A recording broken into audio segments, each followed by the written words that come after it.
Hello friends, today I am going to teach you types of accounts to make journal entries. There are three types of accounts: real account, personal account and nominal account. First of all, real account, इसमें आप ये सारे assets and जितनी भी चीज़ें हैं business में वो आती हैं, either tangible और intangible. Tangible assets means जिनको आप छू के देख सकते हैं, cash and furniture etc. And intangible assets that means goodwill of the company. तो जो भी चीज़ें हैं जिनको आप छू सकते हैं, टेंजिबल जिनको आप नहीं छू सकते, इंटेंजिबल, वो सारे एसेट्स आपके रियल अकाउंट में आते हैं। एंड पर्सनल अकाउंट में जितनी भी पार्टीज़ इन्वॉल्व हैं ट्रांजैक्शन में आपके अकाउंट्स में, वो सारे उनकी एंट्रीज होती हैं, that is debtors and creditors. जिनसे आपको पैसे लेने हैं, जिनको आपको पैसे देने हैं, जिनके बीच में ट्रांजैक्शन हुआ है, वो दोनों पार्टीज़ पर्सनल अकाउंट में आती हैं। पर्सनल अकाउंट के एग्जाम्पल हैं किसी पर्सन का account, for example Ram's account, Mohan account, Sohan account. And companies के अकाउंट्स आते हैं, उन जैसे कि for example ABC company, XYZ company.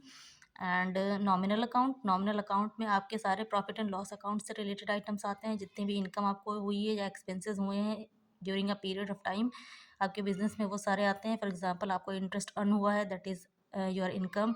And आपने डिस्काउंट दिया है किसी कस्टमर को, तो वो आपका एक लॉस है। तो ये सारे एंट्रीज आप नॉमिनल अकाउंट के अंडर में करेंगे। तो सबसे पहले रूल समझ लेते हैं। रियल अकाउंट का रूल है debit what comes in and credit what goes out. That means कि फॉर एग्जांपल कैश एक रियल अकाउंट है, तो कैश की एंट्री आप जनरल में जब करेंगे, तो अगर आपको कैश रिसीव हुआ है, आपके बिजनेस में कैश आया है, तो आप उसको डेबिट करेंगे। एंड अगर आपके बिजनेस से कैश गया है, आपने किसी को कैश दिया है, पे किया है, तो आप उसको क्रेडिट में लिखेंगे। एंड पर्सनल अकाउंट का जो रूल है वो है debit the receiver and credit the giver. तो सिंस इस अकाउंट में पार्टीज इन्वॉल्व हैं, तो या तो फिर कोई एक रिसीवर होगा एक पार्टी, और एक पार्टी गिवर होगी, क्योंकि किसी भी ट्रांजेक्शन में दो पार्टीज इन्वॉल्व होती हैं। तो अगर जो जिसको फॉर एग्जांपल आपने किसी को गुड्स बेचे हैं, तो जिसको गुड्स रिसीव हुई हैं, ठीक है, तो वो रिसीवर है, ठीक।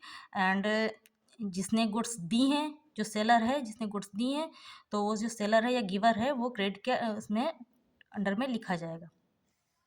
And next is nominal account. Nominal account का रूल है debit all expenses and losses and credit all incomes and gains. जितने आपको एक्सपेंसेस एंड लॉसेस हुए आपको डेबिट कर देंगे, जितनी इनकम्स एंड गेन्स हुई हैं आप उसको क्रेडिट कर देंगे।